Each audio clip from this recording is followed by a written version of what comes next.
whether it is the question of just mere exploitation from people or from commercial companies, or using the word personalization as in terms of genomics or research agenda or policy makers.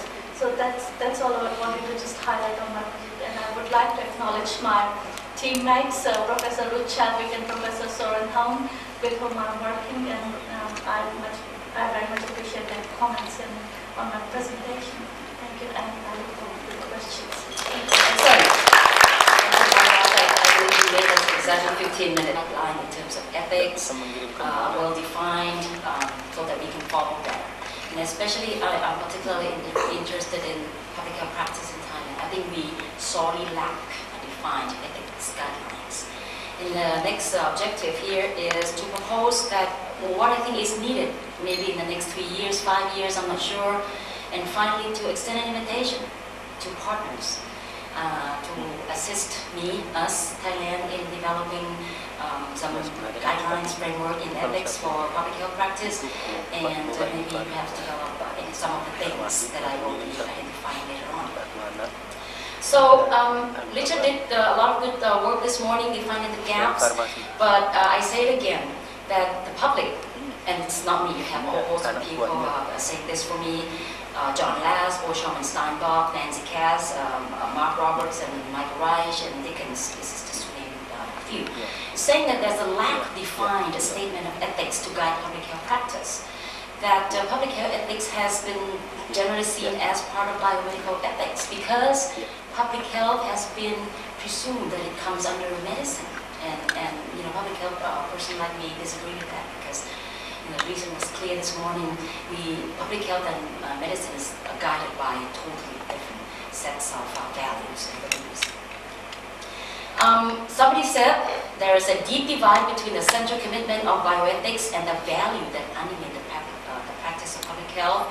That bioethics is the wrong place to start when thinking about the balances required in the defense of the public's health. And that's not me. It's Byron Fairchild in the article called The Genesis of Public Health Ethics, published in the Journal Bioethics in 2004, so no, I didn't make anything up. Now, Belmont report back to 1979, pretty much guiding medicine and biomedicine, 3 basic principles. The first one is respect for persons. For example, individual liberty, autonomy, privacy. For example, if I drive a car and I refuse to put a seatbelt on, if there's no law, nobody can make me do it. If I ride a motorcycle, I don't put on my helmet, nobody can make me do it. That's respect to person. Take it even further. If I have SARS, and this is a real case, the 8th SARS case in Thailand, contracted disease from England, she came back, she's a businesswoman, she checked herself into a private hospital, they found that she had SARS, they quietly, gently, the hospital told the authority, but she refused to confine herself after she was released from the hospital. Nobody can do anything to her. So medicine has responsibility toward the person, but public health is the responsibility of the public health is toward the public. Beneficence sounds easy, do no harm sounds easy, but then again, you want to vaccinate the whole host of population. One person refused. Is that okay? And then, is it harming the people? Because, like Richard was pointing out, somebody did a research and found and reported maybe not even the exact name of the village, but 75% of the women in this village has HIV positive. None of the women will be getting married. Is that doing harm? Learning from them. Justice sounds easy. What is justice? Yesterday, as I was walking out of the hotel to my car, 2 individuals were smoking outside of the building.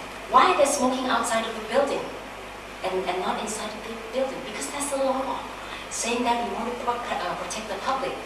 Therefore, you're going to be smoking outside. Pretty soon, there won't be any place for them to smoke. Is that justice to them? I'm not advocating for one thing or another. I'm just bringing up controversial issues. These principles do not lend themselves easily to public health practice. So, in my opinion, what do I need? What do we need? I think first of all we need an ethics framework for public health and probably the code of public health professional. This is not merely a code of professional ethics addressing general norms and expectation of professional behavior. That's not enough. Nancy Cass, whom I had tried to invite to come here, and she was occupied with other things, had said in her article that she published in 2001 that rather, this is an analytic tool designed to help public health professionals into the public health ethics. Maybe we want to teach these in the institutions, in professional degree programs. To the best of my knowledge in this country, probably there's only one program that requires an ethics class to be taught for the student to be graduate. Maybe certificate programs or general education, I don't know, but I think those would be good. And I think finally we need documents to help people understand what it is that we're trying to practice. A book would be good, but before we can do a book, maybe we should do research, maybe do case studies. And this book would be published in at least 2 languages, because Thai is really a main language so that people can understand and practice. But on the other hand, I think English would be good, another language, because we can make sure that our books and the things that we practice is of internationally accepted. So, something like that might take like 3, 4, 5 minutes to do, but I think I have the time. And finally, I think we need training manuals, training documents, and syllabus, things like that, so that we can, people who believe in this framework can actually take it and use it in the execution easily. I think since I have a few more minutes, maybe I will read to you another poem, but let me pose you the question right now. Are you interested? If you are, then let's talk. Okay. Okay? So maybe I have 1 more minute. Of my 10 minutes, let me read the poem by Khalil Gibran. I have to open it first. And I promised you Richard will have his 5 minutes back. I cheated. He had only 25 minutes this morning, and he knew it. Won't.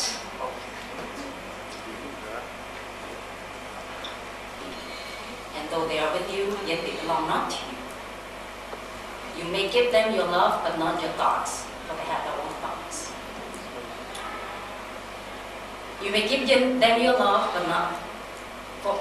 You may house their bodies, but not their souls, for their souls dwell in the house of tomorrow, which you cannot. The children, as living arrows, are sent forth. The archer sees the mark upon the path of the infinite. He bends you with his might, that his arrows may go swift and far. Let your bending in the archer's arm be for gladness, for even as he loves the arrow that flies, so he loves also the bow that is stable. I think public health should be the bow that is stable. The talk that was done by Dr. Hassan this morning and Dr. Swami and Nina, it's really something that as a food of thought that we should mix and match and we think about. Do we have the answer? I don't think we have the answer. I think the community has the answer, and it's so ethical for us to just follow that. That's how I like to end my talk. The question will answer will not be in 1 minute. Okay. Well, the very interesting presentation by and what you are describing is a situation which has parallels in other production systems and other consumer systems. Mass customization was tried by the Japanese, I think quite successfully, where consumer demands are fed by some level of interaction. Increasingly, your problem on the size scale in UK is being addressed by mass customization, where people go into a scanning machine, you scan, and you get targeted stuff. So I guess that in the future, with a combination of IT and genomics and genetics, you could have booths where your profile is put in, and you get a system strictly targeted to you solution. I mean, it is not science fiction. I think some of this stuff is well on the way. As if public health ethics is something completely opposed to biomedical ethics or individual, I think we have to be very careful in portraying. Now, for example, ethics have been portrayed as completely opposite to research, as an enigma. That's why actually yesterday I said ethics is a friend of research. The way I look at public health ethics and the societal rights against individual rights, if you protect the societal rights of the majority, actually individuals are embedded within the society. By protecting the society, actually you protect the individual rights of the majority, and that is how it can be guaranteed. The great majority of individuals' rights would be looked after in a society where societal rights are respected. The societal benefits for the majority of individuals as opposed to few. So I think we shouldn't be saying, public health ethics is something opposed to biomedical ethics. I mean, we should find a way trying to couple them and show it as something positive rather than dichotomizing them. Just ethics. Every day I change my mind. But one thing that I know, I don't think 1 + 1 = 2. It's not. 1 + 1 does not equal 2 in public health. That's all I know. But that's, I don't know, maybe it equals 1, maybe it equals 5, I don't know. But in order to say that you protect individual rights, each one of them, every single one of them, then you achieve public health coverage. That's not true. Take vaccine, for example. You don't have to vaccinate every single one of them. There's something about herd immunity that, so I'm not going to argue. I'm not going to, no, just, I didn't say that, I said it the other way around. By vaccinating a percentage. In the emergency, if the bird flu strikes Australia, a plane is leaving from a country and lands in Malawi. He had meetings, and I recommended this, with doctors, religious leaders who have control over people, even in Australia, and the media. The strategies have to be employed. In a case of where it is presumed that an individual has this virus, they have to be isolated. And if need be, panic's got to be avoided, and these strategies have to be approved at the highest level, and including the media. So discussion is not the time when the bird flu hits, it's got to be action. It's all got to be approved 2 or 3 years in advance. And I think the line you'll be adopting, I think, fits in with that sort of strategy, and you know a lot more about that one. Events that occur that we have not anticipated, whether it be a natural disaster, what have you. I think that what I was trying to say is that whatever process we use to arrive at this decision should be open and transparent and not done behind secrecy and closed doors, because that is what leads to distrust and non-compliance. After all, the only way that public health actions can be effective, short of military involvement, is for the public to agree. If the public totally... let me give you an example from India. In 1994, there was some suspected cases of pneumonic plague. I have my doubts whether it was, but let's leave that for the side. The public health officer in charge, although he did not have an absolute diagnosis, they went around and they told people, don't panic, there's been this, some cases that are suspicious, but stay at home and we'll look after it. The public had total distrust, and within 24 hours, 500,000 people have fled the city and gone all over the countryside. Had there been an actual plague outbreak, God knows what would have happened. But there was a complete distrust. And by the way, leading the exit, of course, were the physicians, which obviously were setting a wonderful example for the rest of the country. But if there is not trust, if there is not belief in those who are taking these decisions, this is what you will have. Therefore, the process has got to be one, and the process is important. Yes. So the question is to Mr. Richard Cash. When you are speaking so elaborately on public health issues, especially public health authorities in developing countries, I would like to point out that in spite of health policies, health planning and implementation and allocation in the budget, there are lots of gaps between what is said in theory and what happens in practice, especially in public health, especially in public sector. When WHO comes across such discrepancies, what steps the WHO takes and proposes to take to set right the disparities. Thank you. A lot of these things aren't done. They're underfunded in the budget. There is no national surveillance system of any consequence. There are attempts, but those attempts are extremely limited. One way to look at commitment is what is in the budget? Where is the money going? Who is being funded? Whose salaries are the highest? And unfortunately, in so many countries, public health is very good on paper, but it doesn't really play itself out. WHO. So I think that there is an issue there that maybe needs open discussion. Yes, I think you're very right, and the list goes on.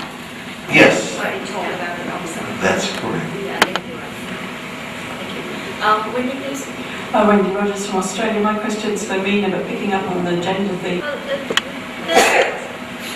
There are parallels that can be drawn from our PhD that I work with Darryl on GM food, and in one of the areas that I wrote a section on was on gender and GM food. So I think definitely parallels can be basis of grouping. I did mention gender and age as children versus adults, including male and female. So, I think it will come up, but more related to genomics and health and food. But I'm not sure how it would take shape, but gender would be included.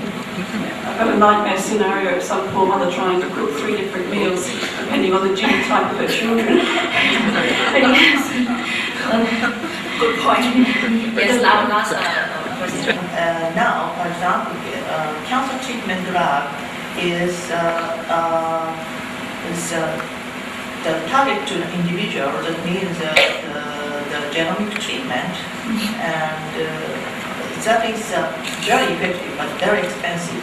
So, Japanese government hesitate to introduce the new cancer treatment drug because if introduced in Japan, they should use for everybody, for the cancer patient, but it's very expensive. And then now the Japanese insurance is something of crisis of economic. And so, what should we do for the individual treatment? What do you think? Well, I think you can ask that question more better to Yusuke Nakamura. As I said, it's the question of probability versus promises that are being made, and the determinism factor does have its limitations, but the individualization and personalization, although it is for specific groups, but in the name of collectiveness. I'm not recommending whether it's right or wrong, but in the name of collectiveness, individualization, and collective measures have to be taken for individualization, and it would take at least 30 to 40 years to achieve a single individualized drug. I still believe that. So, but I think we have a long road to go. All right, we have to close the session this morning. I'm sorry I've been very mean to everybody, but I'd like to thank all of our speakers in the order of presentation, Dr. Richard Kat, Professor Leslie Daniels, Dr. Ramaswamy, and Dr. Bhardwaj. Thank you for the good session. We have a coffee break. We come back at 1:45, and then I will be co-sharing the session with Dr. Castro.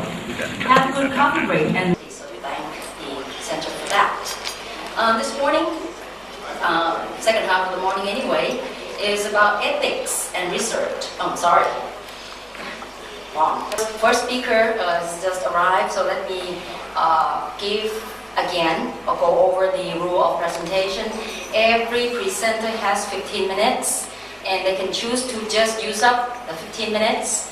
The first bell rings at 10 minutes, the second one at 14 minutes, and the last, when the second bell rings, the person should start wrapping up because he or she has another 1 minute. And then when the last bell rings, it will ring twice, then that time is up. Okay? The first presenter of this session is Associate Professor Dr. Nithya Jarukunhon, the Dean of the Faculty of Public Health, of Mahidol University, Thailand. I must say that this is the largest school of public health, largest and probably the oldest, is the oldest in Thailand. Okay, and he's also the chair of a network referred to here as ThaiFEN.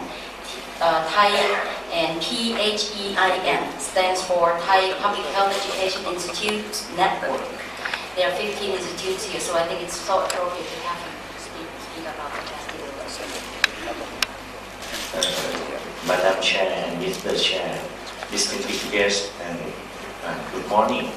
I would like to share my experience about the institute and the education institute to this meeting. So I was called by Dr. Valaikanya. I accept because we are very close friends, and I think that this meeting should initiate something that very fruitful to not only in Thailand but in your home country. And being the administrator, the dean of the faculty of public health in the university, I would like to share with you what we have done in terms of the network and also the ethics. I accept your regulation. I don't want to violate because it might be violate somehow of the ethics also. Well, at the ethics and professional and the organization is the education organization. We offer bachelor, master, and doctor degree. For this track, there are two venues. One is the direct from the national entrance exam. The other is a continuing exam. We have the regulation and the system to accept that. For the process of interaction, for this we have the lecturer, student, and faculty as well. For the faculty, we have to concern with administration, supporting staff, the lecturer staff, and also we try to link with our network, not only in the faculty itself, but also outside. For this process, we have to aware about our witness, the outsider, the society. They have to aware of what is the outcome of our graduation, also the expectation of them, whether our graduate student is function good or not. Also, we also have the university level to control the quality assurance and the process. We have the university council to concern on this. We have higher than that is the ministry level. That is the Commission Higher Education Department. We also concerned with the quality assurance. We have the external auditor. We also have the professional association to come to audit us. We also have the quality assurance process and alumni as well. I think every issue, every activity concerned with the network and the faculty itself, we have to base on the philosophy. What is the, before we create one activity, we have to think about what is the rational background for that, who concerned on this, what is the material that we realize and need, and also what is the efficiency and effectiveness, and also what is the final cost or innovative that we want. You see that we have vision activity. I think also the network, the Thai field that the co-chair said, that also we also have the vision. So this show you somehow of the strategic map that how do we concern in terms of the management and the administrators. We have to concern with the service. We also have the quality of the service. What are they? We have the integration. What we would like to do. And in terms of the proactive activity, in terms of human resource management and graduation, what we have to concern with them, what is the regulation before they graduate. Also the network itself, the information, the knowledge management that we would like to share is added. We use this as a tool to help and strengthen and develop our networks to be more the standard guideline, what are the core competency that we need to tailor our students, what is the quality assurance, how to reform them, and also the in terms of ethics itself, what is the discipline and what is the regulation, and what is concerned with the real life with the society, and also we indicate the community wisdom. Well, I would like to show you the lesson learned that we concern with the Thai field and also come out to be international organization at the CFIN. In terms of the formulate the CFIN, backgrounds, stakeholder, production, and conclusion. Let me start with the Southeast Asian Public Health Education Institute Network, in short we call CFIN, was established at the Faculty of Public Health, Mahidol University in 2004 with the 35 founding members. Really, it started in December 2003, but it came out to be the real organization network. And it's also incorporated with the Thai network at the Thai field with a 19-member institution in Thailand, and the Faculty of Public Health, we don't need the chair. Well, the accomplishment of the network include 21 memorandum among member institutions, collaborative research, and also we concern with our emerging and the emerging issue that will be our lesson learned in terms of avian influenza, injury, accident prevention, sanitation, and environment. This come out to be essential public health function. And also the network promotes the use of core competency, guideline, education standard, and institutional accreditation among its members. And so the future plan will include how to strengthen and upgrading a regional journal on public health, and the conference to be held in 2008. Well, the event or the phenomenon of globalization is having a dramatic impact on public health around the world, as we know. And also the increasing movements of people and products across the border in terms of migration, that is create a lot of problems, not only in terms of the population itself, as well as the urbanization development. People have been trying to go to the fruitful trade for work, for incentive of money, also. So you see that particular the rising industrial nature of local economics present new challenge to the public health network. We try to encourage them for the meeting and challenge the capacity building in public health, and try to encourage them to recognize what is the important issue, the problem, and try to prioritize and what should be moved first. So long back, if we try to see, we create this public health problem. We have the root from the World Health Organization and Western Pacific Regional Office frameworks. They study about the essential public health function at the time was not doing enough and need to improve the area of health promotion, disease control, prevention, and monitoring, which cannot be done by our public health institute alone. We have to formulate the network. So under partner, right, the Ministry of Public Health and other ministry. Well, to respond on that recommendation, Thai Friend was formulated and create a vehicle of communication and capacity building among the nation of the Public Health Institute. So the subsequent knowledge sharing, skill building, workshop, and technical building, also the activity proved so successful that in December we proposed the establishment of CFIN. This coming CFIN annual meeting will be this coming May at Jaipur, India. Well, one of the first steps in the long-term process of improving the public health standard, which in any country, is to improve the education standard with the public health institutes.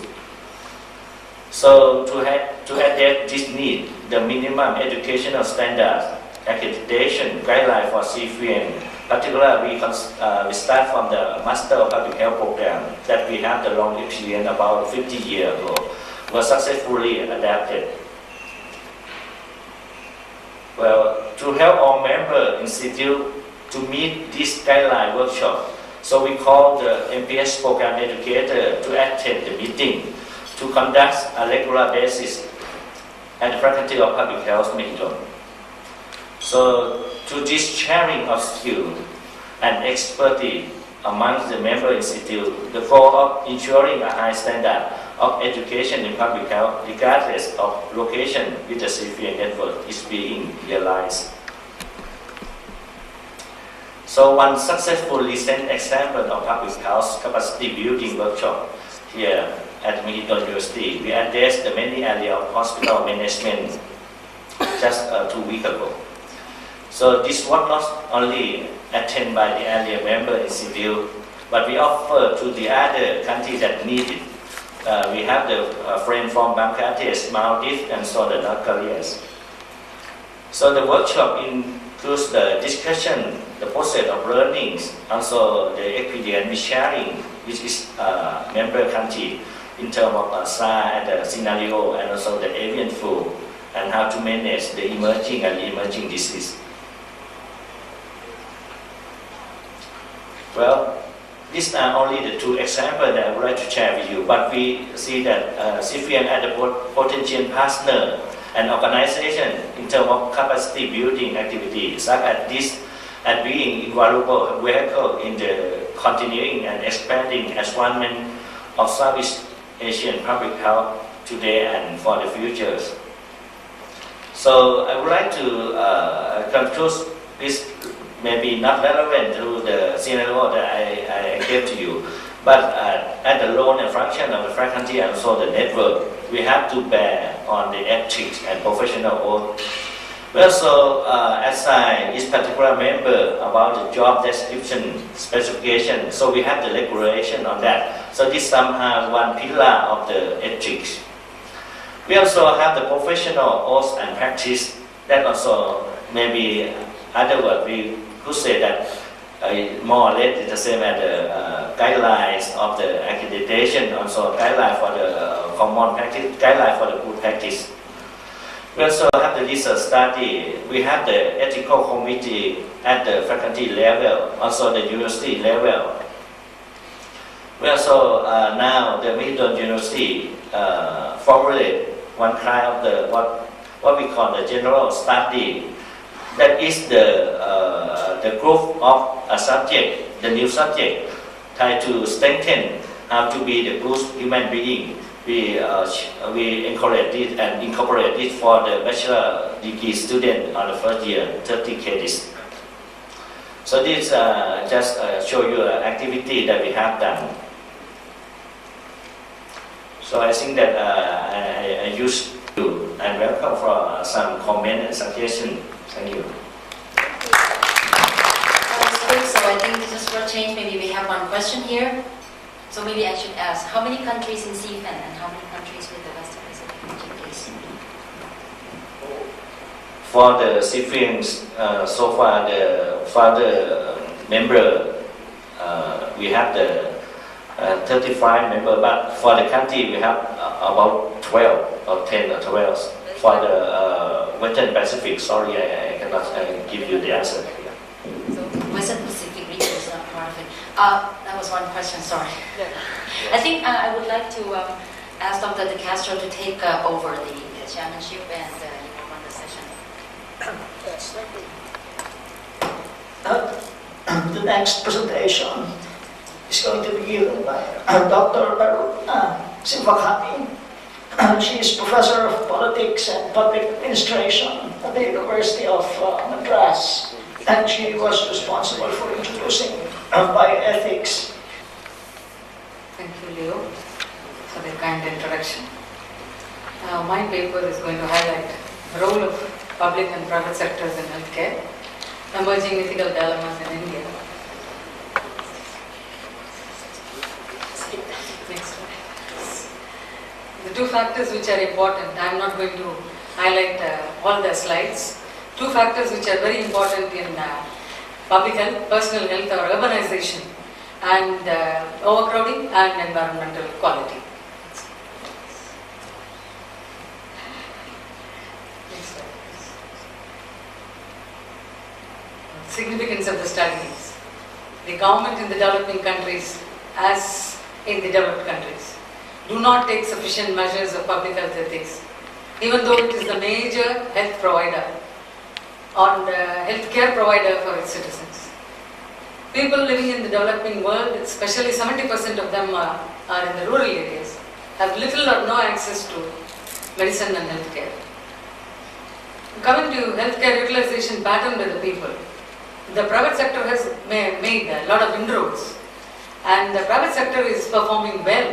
It's because of the affordability, and the beneficiaries are resourceful clients, influential clients, community affiliation people, those who have community affiliation and those who have.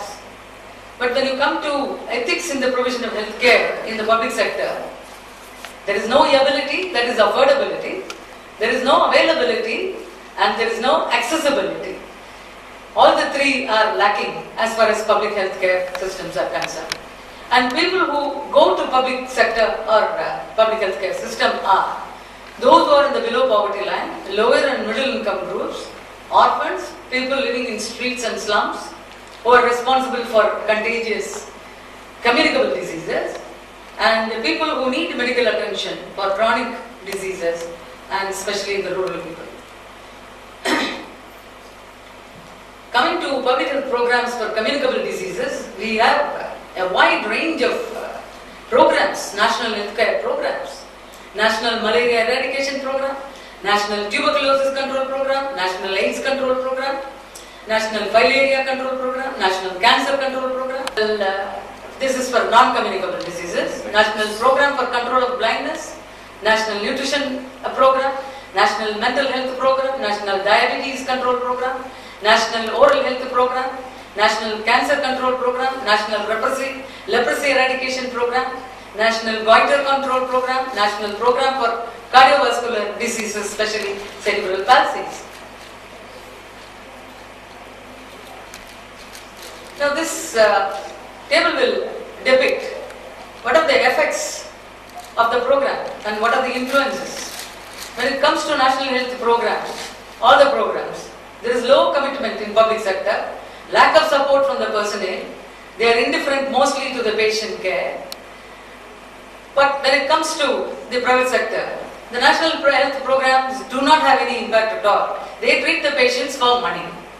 And if patients are able to afford payment, they get very good treatment.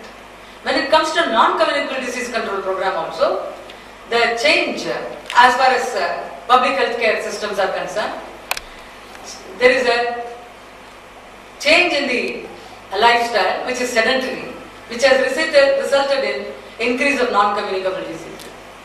But when you come to the private sector, they undertake research activities to understand the pathological problems and pattern, and they try to solve the problem. When it comes to communicable diseases problem, people have taken money, private people as well as institutions have taken money, saying that they will change the DNA of the bacteria, the virus, and even mosquitoes, but nobody has brought out. People have taken money, but the public health programs suffer a lot because no one has done anything, in spite of the fact that the government has siphoned a lot of money for research activities. But when it comes to private hospitals, the communicable diseases as well as non-communicable diseases are treated well. Medical diagnostic equipments, care of the instrument and linen, nursing services. When you take an example of public sector, lacks availability and technical support in the care of instrument and linen, but it's maintained well to keep the brand name, to keep the hospital's name. It is kept up very well. When it comes to biomedical diagnostic equipment, the biomedical diagnostic equipment are old of biomedical diagnostic equipment. When it comes to private sector, there is constant updating, constant replacement of the biomedical diagnostic equipments at any place. When it comes to nursing services, there is an unequal ratio between the patient and nurses, and the nurses are not hospitable. They receive less qualified training and they are less compassionate. When you come to the private sector, the nurses are pressurized because they work for long and they are receiving less remuneration, and hence they have no compassion. Whereas in voluntary health organizations, especially cancer patients and HIV patients and TB patients, where voluntary sector is participating, the nurses are definitely showing compassion, integrity, tolerance and sympathy, which is voluntary. It is not for payment of money, but it is out of love and care for the patient. When it comes to computer technology and management information system, if you take the case of public sector hospitals, computer technology and management information system are mostly unavailable at the delivery points and complete details are yet to be captured. As far as private sector is concerned, they are definitely managing better when it comes to maintenance of information, which they seldom share with the government. They don't give any records to the government. There are many private hospitals which are run far exemplary, but they don't share any information, they don't give any data, they don't reveal any of their secrets, whether it is research or survey, they keep it to themselves so that they flourish. When it comes to fee structure, in public sector hospitals, they find it difficult to meet the annual budget.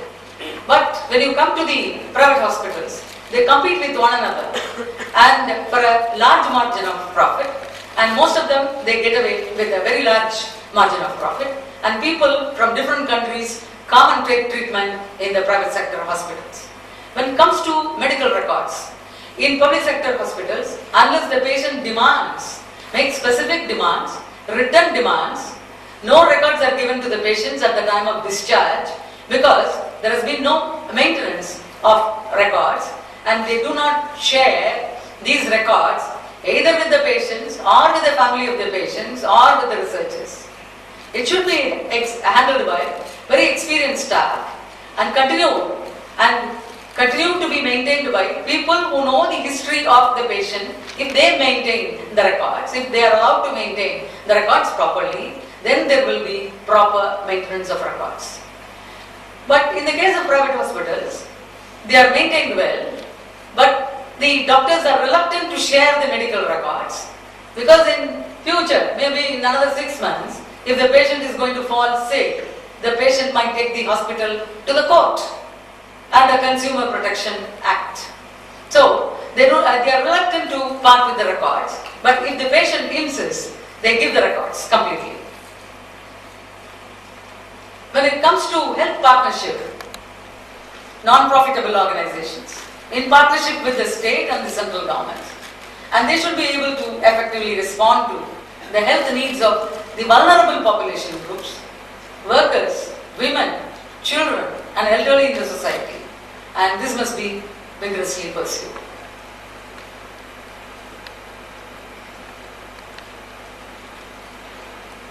The challenges have been well taken up by the private sector.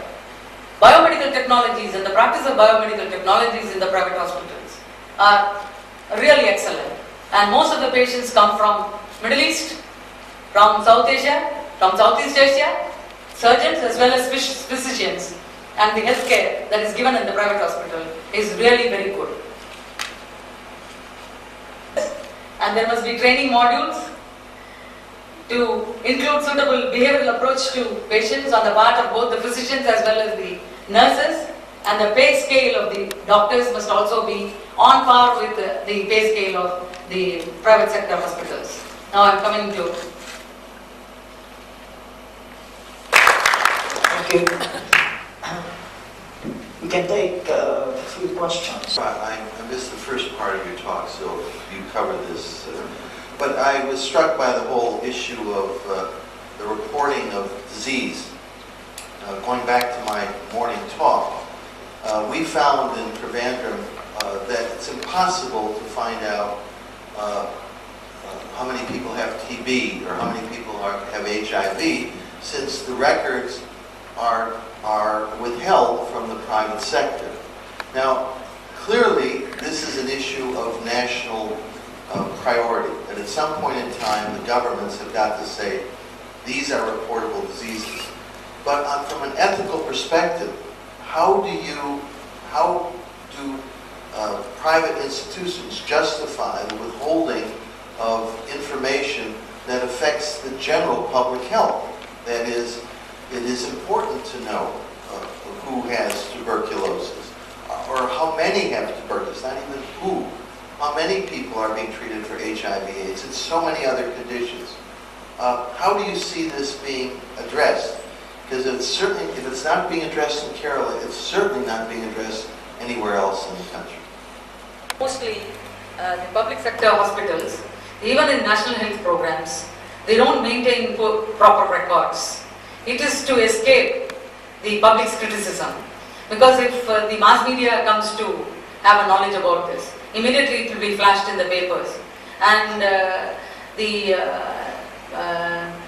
TB sanatorium, if it is in Chennai, Tamil Nadu, they will be put to a lot of embarrassment. So they don't want information to leak out and they don't maintain proper records. It's really a very big problem where the public is also at loss because our public is not well educated and they are not aware of maintaining the record, the importance of maintaining the records. They are not aware of the treatment that is given to them, whether it is systematically followed and the systematic steps have been followed. The public is at loss. And that is one of the reasons why the situation continues and it is really deplorable. Renu, you mentioned so many programs. Is there coordination between these different programs, and is there evaluation of the effectiveness of these programs both within each state and in the country India? And what suggestions do you have for evaluation and a program of evaluation of these? I agree with you. There must be what you call networking between the central government authorities and the state government authorities who are implementing these national health programs. And what is the target for this year, what is the target for the next year, whether there will not be many lapses or many gaps. But that is not there. Even in the case of HIV/AIDS, I'm sorry to say this, that I don't think they have, because I have been to the State AIDS Control Society, I don't think they have, all have what you call separate data. Data in segments, data in bits and pieces. That's the picture that I was able to get, because there is no coordination between different authorities. And they don't know where they are, to what extent they have been successful, and what more to go, what more is to be achieved in the future years. They are groping in darkness. That is the impression that I get. I fully agree with you that there must be some coordination and there must be evaluation after, say, 2-year period or 5-year period. Jenny. Umar Jenny is chair of the Indonesian Bioethics Commission. He's a professor in medicinal chemistry at the Gajah Mada University in Indonesia, and he's chair of the Indonesian Institute of Sciences. Aside from the topic given in the program, he will also speak to us about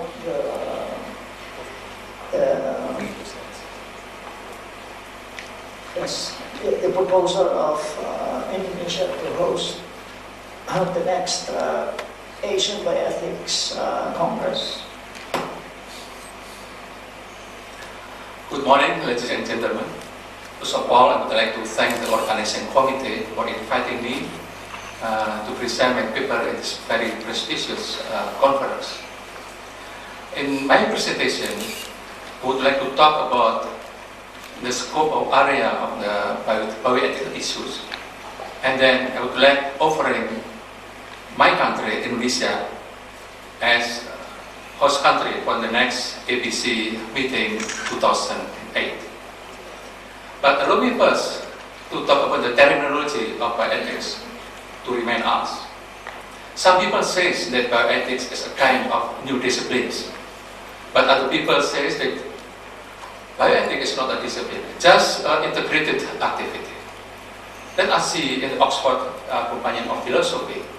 Bioethics is the study of moral and social implication of techniques resulting from advances in biological sciences.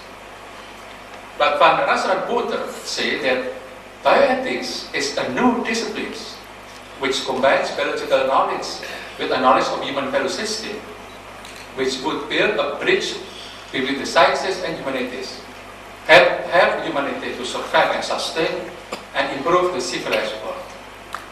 But again, Onara One we say that bioethics is not a discipline. It has become a meeting ground for a number of disciplines, discourses, and organizations concerned with ethical, legal, and social questions raised by advances in medicines, science, and biotechnology.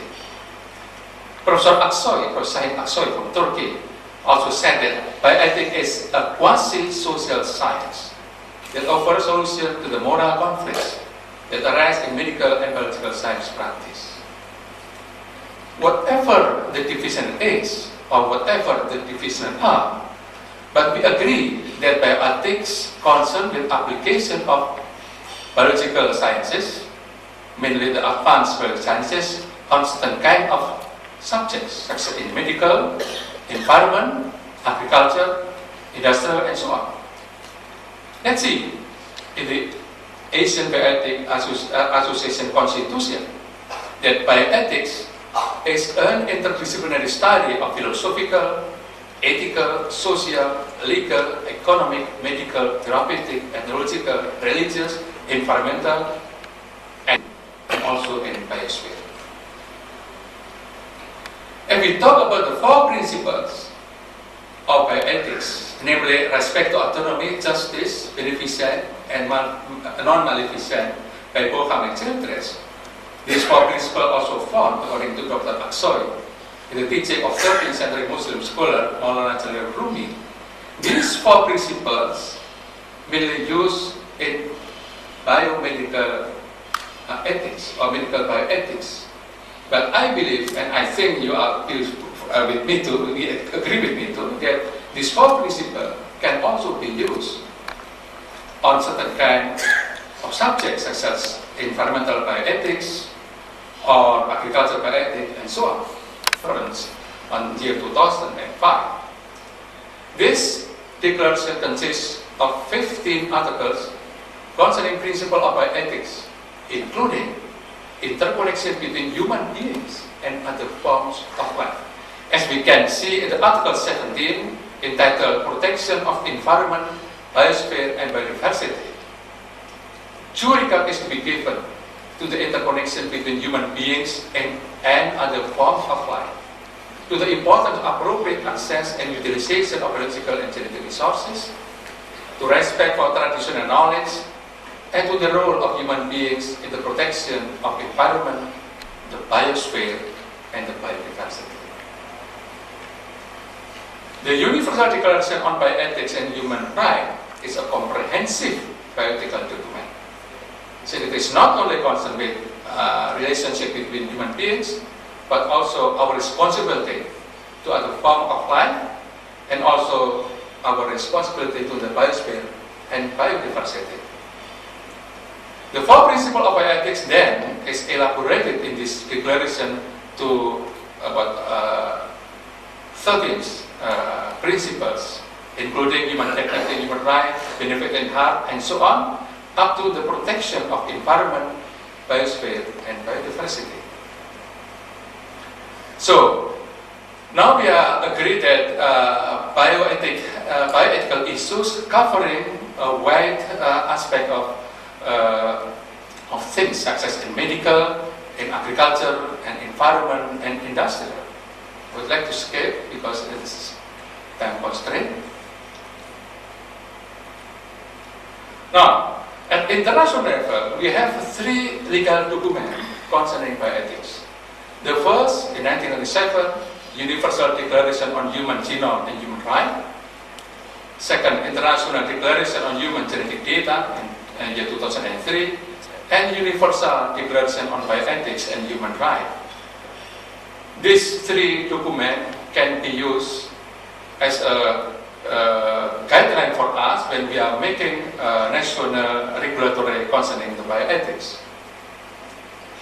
Universal Declaration on Human Genome and Human Rights is the first universal legal document on biological sciences, and the main of the declaration is to safeguarding of human rights and fundamental freedoms, and the need to ensure freedom of research. The second declaration, International Declaration on Human Genetic Data, the purpose of this declaration is to ensure the respect of human dignity, and protection of human rights and fundamental freedom in collection, processing, use and storage of human genetic data, including proteomic data, in keeping with the requirement of equality, justice and solidarity. This document can also set out principles which should guide states in formulation of their legislation, approving human beings, but also with other forms of life. Ladies and gentlemen, based on our problems, Indonesian problem, then the government established National Bioethics Commission in September 17, 2004. By joint 3 ministerial decree, the Minister of Research and Technology, the Minister could discuss all matters concerning bioethical issues and give advice to the government and society concerning these issues. Since its establishment on biological sciences and to disseminate bioethical comprehensiveness to society at large. Now, the second, I would like to talk about our offering. KBN is now offering Indonesia, my country, as a host country for the next ABC meeting in year 2008. It originated from the first principle of the Rio Declaration 1992 and the UN Conference on Environment and Development, and also support the Article 17 of the Universal Declaration on Bioethics and Human Rights 2005. And we choose the exact date, which is 3 to 7 November 2008, and the city is Yogyakarta. Yogyakarta is the old capital city of old kingdom of Mataram in the 17th century to early 20th century, situated about 600 kilometers southeast of Jakarta, and can be reached by plane only 54 minutes. Now, the specific objective of the ABC8 I propose to identify issues in the enforcement of rules and guidelines and other regulatory means of good research practice of basic and applied research, leading to quality health care involving human subject in accordance with universally accepted bioethical norms. To apply the precautionary approach, where there are threats of serious or irreversible damage, lack of full scientific certainty shall not be used as a reason for postponing cost-effective measures to prevent environmental degradation. To recognize the duly support the vital role in environmental management and the development of indigenous people and their communities and other local communities because of their knowledge and traditional practices, and to empower and enable the effective participation in the achievement of sustainable development of indigenous people and their communities and other local communities with regard to their identity, culture, and interests. I invite papers, bioindustrial ethics, public ethics, medical ethics, ethical issue in biomedical research, environmental ethics, bioethic education, technology and culture, science and society, Asian bioethics, Islamic bioethics, because Indonesia is the greatest Muslim population countries, and also benefit sharing. And I show you this is a beautiful Hindu temples of the 7th century, just 15 kilometers east of Yogyakarta. In concluding remark, it is hoped that the main ABC will strengthen assisting the development and linkage of regional organizations for bioethics, encouraging other academic and educational work or projects to accomplish their goals consistent with objectives of the ABA. And hopefully this proposal will be accepted by the Board of Directors. So then see you in Yogyakarta, Indonesia next year. Thank you very much. This is Borobudur Temple, just north-west of Yogyakarta, about 40 kilometers from Yogyakarta, the biggest in the world. You can see. Thank you.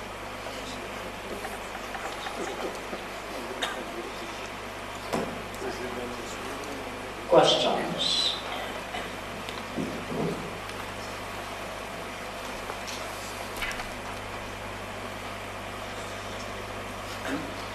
I think everybody's happy about having Congress in your place.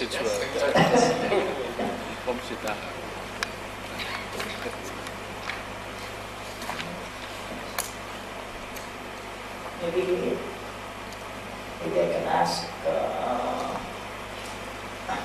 what do you think of Indonesia? Do you think usually of Jakarta in relation to Jakarta?